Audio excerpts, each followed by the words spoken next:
harsh introduction there from Chris. There's absolutely nothing to be worried about for the rest of this talk. For you, at least, because for me, I have to go and live up to that. No problem. Let's see what we can do. Good afternoon, everyone. My name's Phil Nash, and I'm a developer evangelist for a company called Twilio. Does anybody know what Twilio is? Have you heard of them at all? Few people haven't. That's cool. So if you do want to know, Twilio is a developer platform for communications, allowing you to add voice, video, and messaging into your applications using the tools, languages, and frameworks that you already know. We actually have an office here, so if you're looking for a job, they probably have jobs. I think I meant to check earlier, but we're always hiring talented engineers, so go check that out.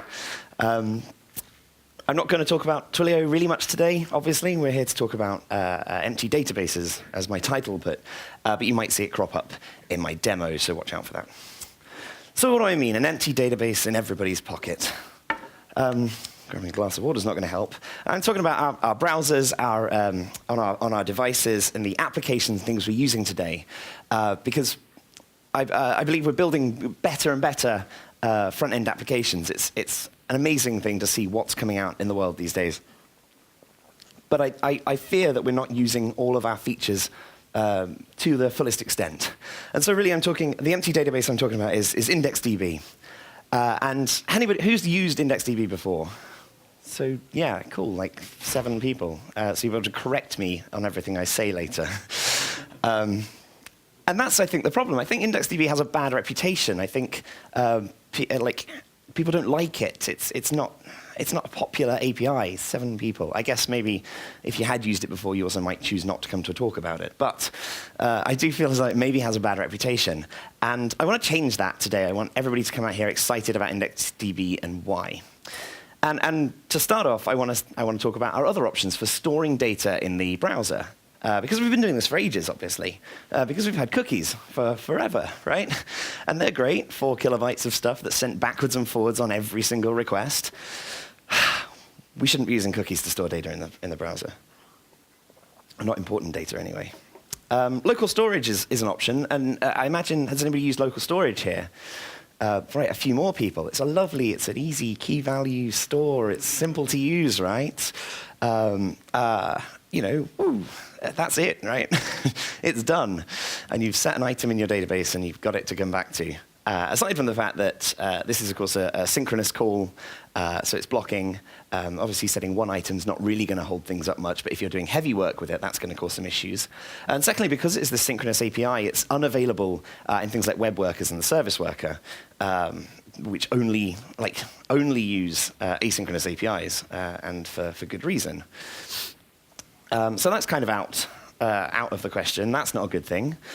You might have heard of WebSQL. Has anybody had a crack with that? Because no, good. It was pointless. Well, right.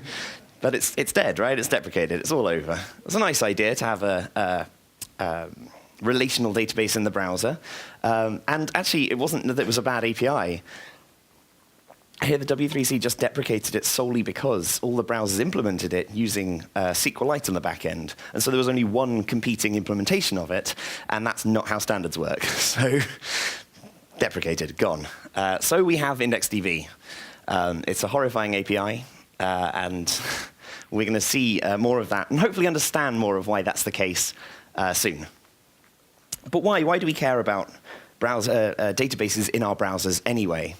Well, like I said right at the start, we are living in a world of ever more complicated and expanding front-end applications with the huge power given to us by frameworks like React and Angular 2 and Angular 1 and all the sorts of things. We're putting more and more stuff into the front end.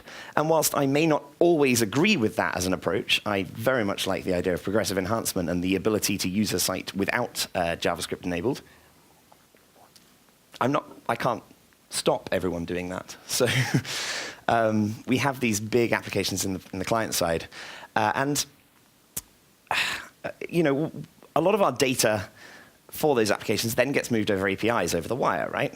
And that is inherently slow. It needs network requests. If anyone was in for Holger's talk earlier, right? Round trips just to get to the server before even asking for anything is going to take time. And so being able to store our data at least a cached version of it in that front end, is just going to make our sites much snappier, much better. And it works over time. It's not just keeping stuff in memory. And so performance, I think, is a huge benefit, a huge gain that any site, whether it's a single-page application or just something that's loading stuff over an API at all, can win from. And secondly, there's things like offline support. I've got Max is talking later about the service worker and how offline is the new black, and I fully agree with that. Although, offline is a good word for it, but maybe not the best, I think. Poor connectivity really is the issue. We're not necessarily talking about always being in a tunnel and never having any signal. We're talking about those times where you have just terrible signal. Maybe you're in another country. Like I get free roaming when using my mobile abroad, but the company does not give me the premium roaming, I can tell you that. And so everything works very slowly and sometimes doesn't work at all. And if you have this, if you're using Service Worker, and if you can store data in the browser in IndexedDB, then you have a better experience all round for users, whether they have great connectivity or poor connectivity. And in the demo later, we'll test out how poor the connectivity is of the hotel Wi-Fi as well. So we'll see how well that works for me. So I think it really does come down to user experience. If we can put stuff, if we're putting the rest of our business logic in the client, we should put the data there too, and be able to use it quickly and just create a better experience. So what is IndexedDB? 7 or so people had used it. Let's go through a bit about what it actually is. So it's an object store. As I said, Web SQL is a relational database, but IndexedDB is an object store. So we don't have tables with rows and columns. We have object stores and keys and then object values. So it's more than local storage. You can store entire objects. In fact, the data you can store in there is very easily, it's not like storing things in local storage where you maybe have to JSON stringify things down or anything like that. It's going to keep real JavaScript objects in the store. So it's really useful. It's just a proper native database for that kind of thing. It's transactional. And this is kind of a key point to think about when we start to look at the API as well. Every time you do something with a database, it requires a transaction to deal with this. And this is because of its kind of asynchronous nature, in that effectively, the entire time you're doing stuff with a database, you never really do it. You basically ask the browser to do stuff for you. You make requests, and those requests are wrapped up in those transactions, and they then get responses as an event, a success event, later when the browser does it. And this means if you are making lots of writes, for example, to the database, then the browser is just going to queue up those writes and do them in whatever order it fancies, telling you when those things succeeded. So that is absolutely key to think about when we look at the code. And for security's sake, it's got the same origin policy, much like the rest of the internet, browser stuff. You can't call somebody's IndexedDB on their site. You can't access the same data, even on your own site, if you're on a different port number or between HTTP and HTTPS. So consider that, particularly if you have a site that works over both. Don't work over both. Use HTTPS. It's cool. So let's see the code. This is what I wanted to do really, is to go and implement some IndexedDB right now. And to do so, I've built a little application. It's a little chat application, which you can only chat with emoji. You can actually take part in this and send me emoji if you want by going to this URL, which should load up this little chat on your browser. And you can start sending things through. I will send a couple of emoji just right now. My favorite one is, of course, beer. So whilst you're just getting set up on that, I'm excited to see that it stopped working. That's good stuff. It seems all right. But what this is doing is it's built on Twilio's IP messaging. So it did not take me long to build this chat. And now it's loading things off of our system there. And there they go. And I did send those beers. That's nice to see. What was the URL again? Oh, sorry, it is philnash.ngrok.io. Every time. That's what I meant to do. That's the URL.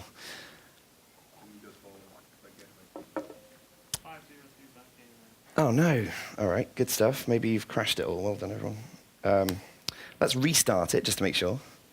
It doesn't matter if you can't take part in it. I just wanted to see what you'd send. So it should be running. If I check it as well, I'm doing it on my local machine because that's one less network connection request for me. All right, maybe ngrok is going to fail miserably for me this time. All right, forget that. That's fine. We'll still get this to work. Because right now I have nothing in my IndexedDB, right? There's nothing there. And this is quite good to see the dev tools work as well. So let's see how we start with IndexedDB. And I hope you can read that. Do give me a shout if that's awful or you can't or anything. Cool. So what I'm going to do is connect to the database first. To do that, we kind of build up the database itself. And so I need to create a request to open a database.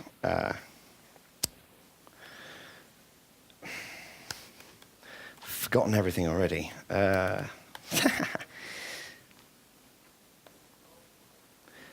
Always have a backup. So, right, we're actually going to open it from IndexedDB. That's where I've got confused. Right, using the IndexedDB object on the window, we can open up a database. And that is going to open up one which I'm going to call message store. And we're going to open it at version 1. That's important later. We'll see that. You can actually leave that off for the first one. The version doesn't matter because it will assume version 1. And that request, and this is where the kind of weird API comes up, because it's going to send us events when it returns stuff. And if there's an error, we'll get the on-error event. And so let's just print that out if that happens. Hopefully it won't. Because we're also creating this database for the first time, and it's at version 1, we're going to get the on-upgrade needed event. That's going to fire. And this is an awkward one as well, but we'll see how it works, because this is where we're going to actually build our object store in the first place. And there's not much we need to do here. We just get to the opening database from the event target result. And as you'll see, like all of these requests tend to return come back with an event in the function handler, in the event handler, and event.target.result will be the thing you wanted. In this case, it's the database that needs an upgrade. It can also be objects from the store or cursors for traveling over many items in the store. And so when we get that, we're going to create an object store with it. And that object store is going to be called messages, and we're going to give it some options. In this case, I'm going to give it the option keypath SID. So this allows us to create a primary key effectively on the database. You can just make up one and tell it to auto-increment it for you, which is nice, a bit like that. But in the case of my application here, I actually have an ID that comes with each message. So I'm just going to say that the key path is SID. And that's all we need to upgrade and create our object store. And then once that completes, we should get the request on success callback. And that comes with an event. And of course, in this case, the success for opening a database gives us back the database. And that's where I'm going to set that let variable at the top to our new database, which is, again, event.target.result. I'm going to leave that there right now because I want to put the messages in the database before I do anything with them. And so my helpful comment down here, when my chat also receives the incoming message, the incoming event message, I'm going to get a message. So at this point, we're going to use that database, and we're going to add the message into the database. Cool. We're going to start that with a transaction, because everything needs a transaction. And we get the transaction from the DB object. And to that, we hand a list of store names that you want to use during that transaction. Now I'm only using the messages store. You can actually just pass a string, but if you need to use more than one store in this particular transaction, you could pass them there. And you also need to pass the mode that you're using the database in. By default, this is read-only, but we want to add stuff to it, so we're going to use read-write. Then we're going to get the object store from our transaction. So when you want to use the messages object store, we're now going to get the object store, messages, and we're going to make ourselves a request using the object store, and we're going to put our message in there. You can actually use add, which creates a new one, and that will generate your key if you're auto-incrementing keys or generating keys. Put will actually, if you have an existing message in there, it will update it. If you don't have the message in there, it will be new. So we're just going to put that in there. And we can just kind of listen to the on-success of that request. And hopefully we'll see, I don't know, yay. I'm happy that's going to go in, so I don't really need to react after the request is successful. So let's go back to my sadly no longer loading thing. It's definitely there. And what we should get when it loads, and of course it's not going to do it for me now, is that thing. All right. It's not going to do it. So what we're going to do is just set our DB to the window object as well. This will be fun.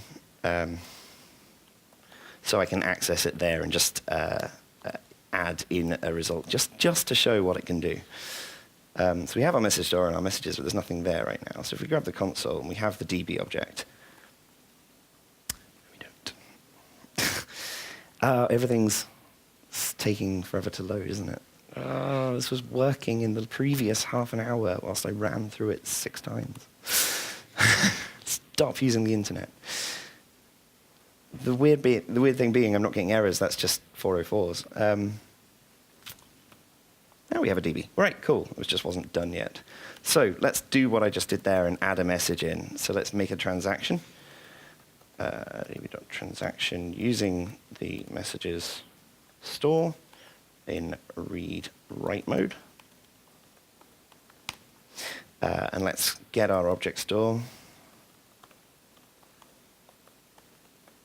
Messages. That's a bit sad. OK, that's the internet failing. The chat falling apart there. No, why is there? OK, transaction. We're going to get an object store from our transaction. We'll do this all in one go. Tell me not to press enter. Object store, messages.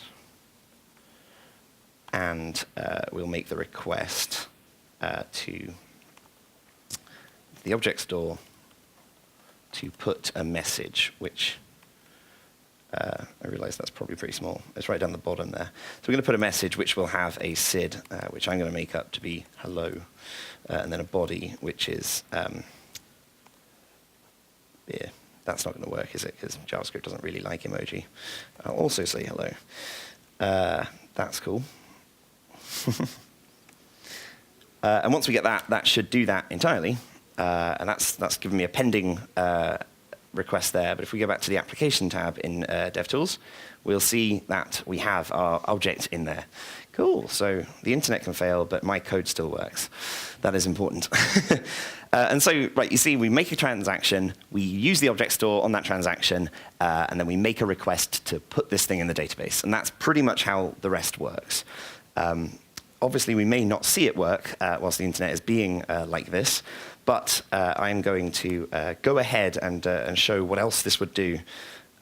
Because in the onSuccess function here, let's keep that in there just now, what we do is load those messages back out of the store and render into the page whilst we're waiting for the connection to be made to the actual chat server, adding to a snappy response. So with that, what we were going to do is get ourselves a transaction. And one of the problems, I guess, is certainly the fact that there is a lot of boilerplate code in IndexedDB. So we're going to get the transaction for messages. And this one is just a read transaction, so I can omit the final argument. And then I'm going to get the object store, which is messages.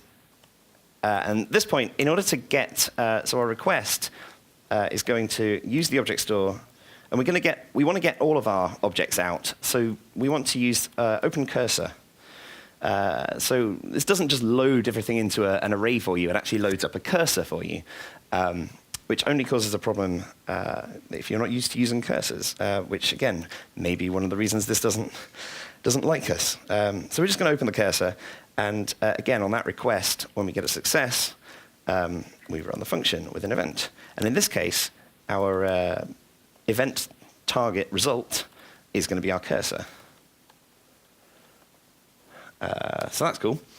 And if we have a cursor, then we still have objects being returned from the store. So I have a message list object on my page, which I'm going to add a message to, which is the value of the cursor at that point.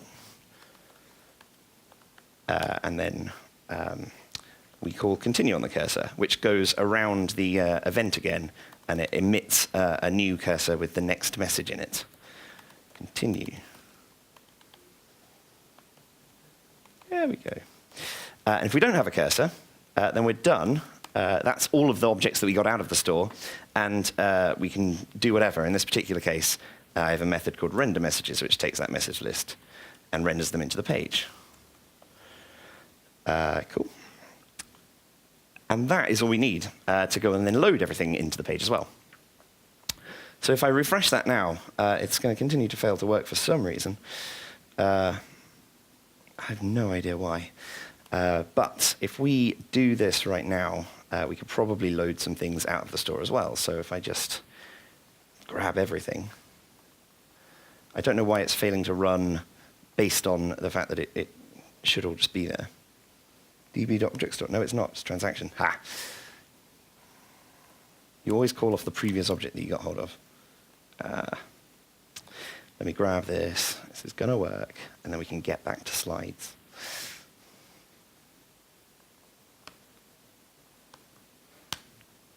Of course.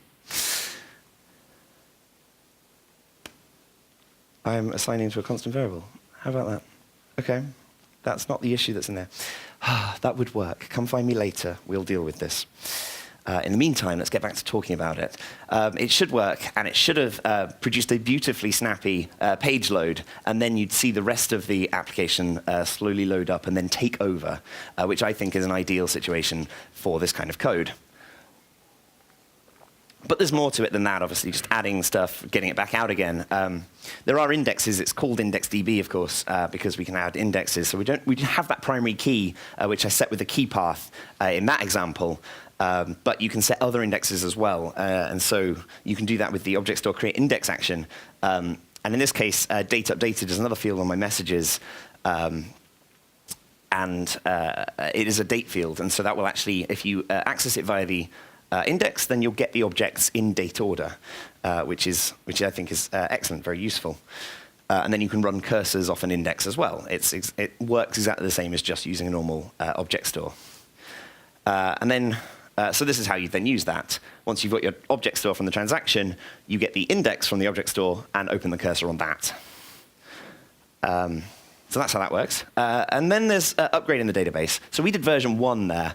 But then if you come to add something else to your application over time, you need a new object store, you need a new index, you need to add columns or take columns away from this, then you need to upgrade it. And this is where we had our onUpgradeNeeded callback. And so if you call Open Database with a new version with a higher integer, and you must use integers for that, then we'll get the upgrade needed. And that was the old one. This will be the new one. So the event comes with an old version. And you know what the old version is. If it's never been created, it's going to be 0. So our first version is 1.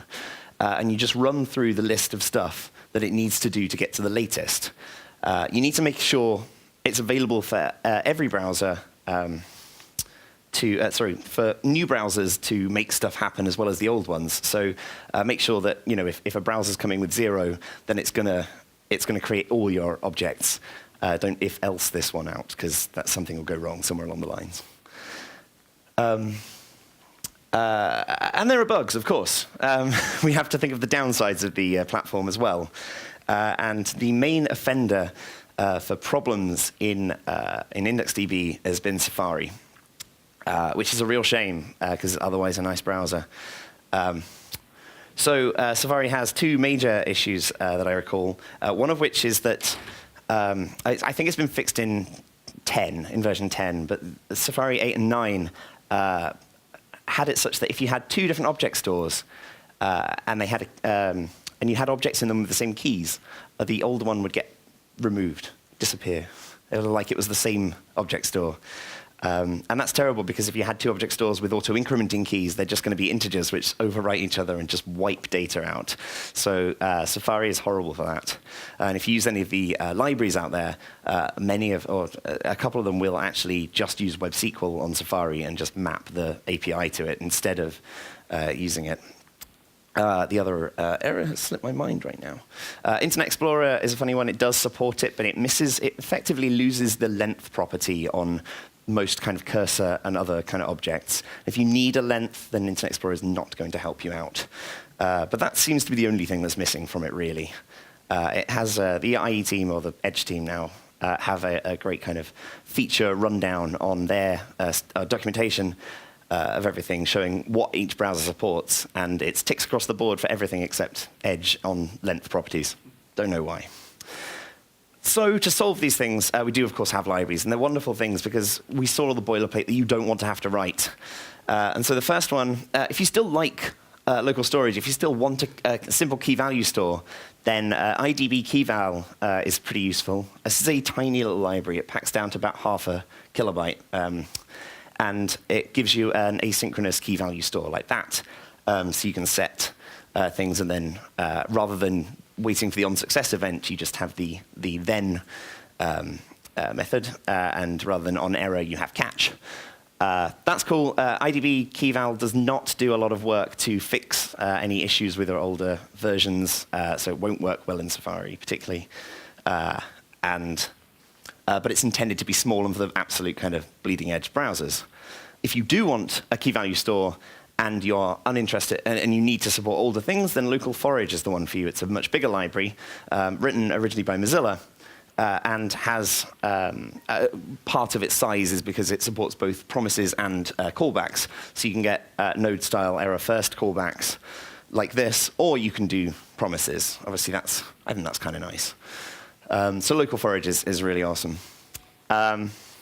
Then moving on to more just wrappers of the database itself, IDB is a very simple one again, but it simply takes the IndexedDB API and tries to replace all of those requests, success and error events with promises again. And this is kind of nice, actually. The only place that you have like a success, an error, and another event, which is the onUpgrade needed one. In this case, you just pass in a callback function, and that will be run as your onUpgrade needed when you open the database.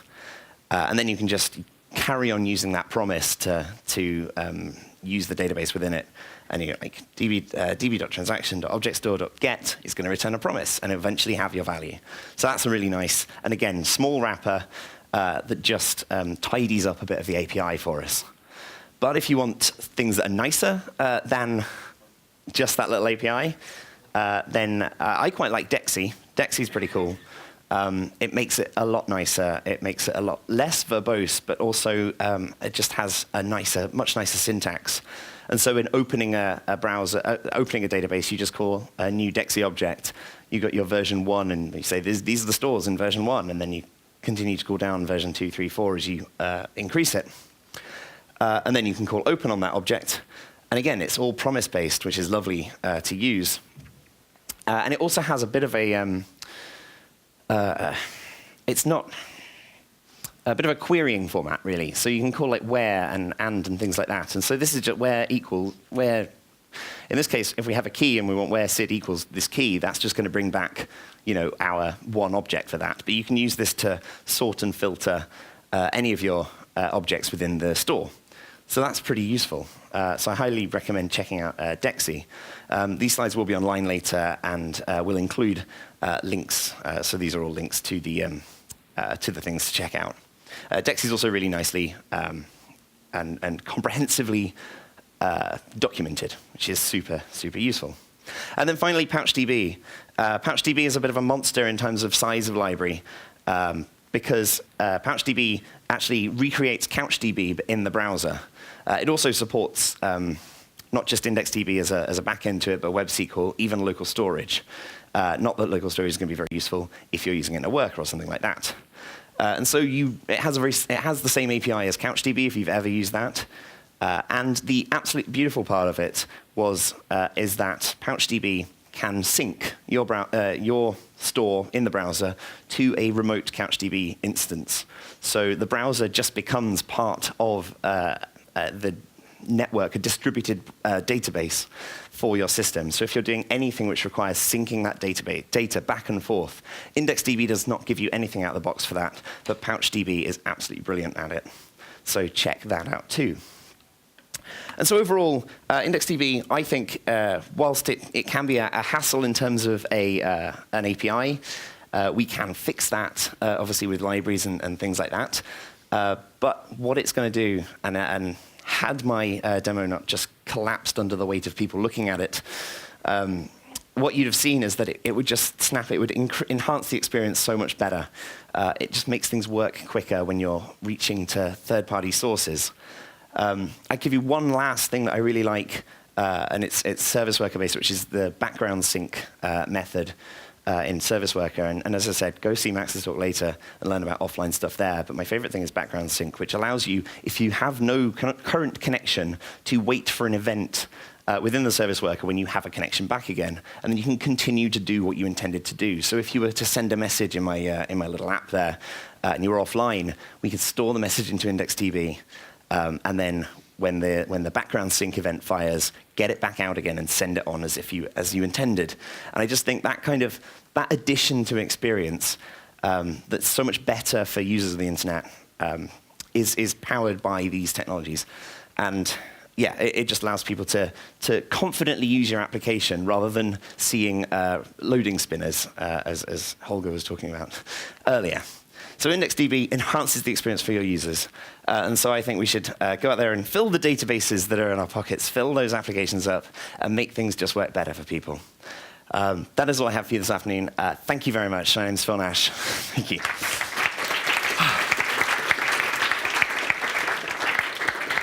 And we definitely have time for a couple of questions if anybody does. Yes, right there.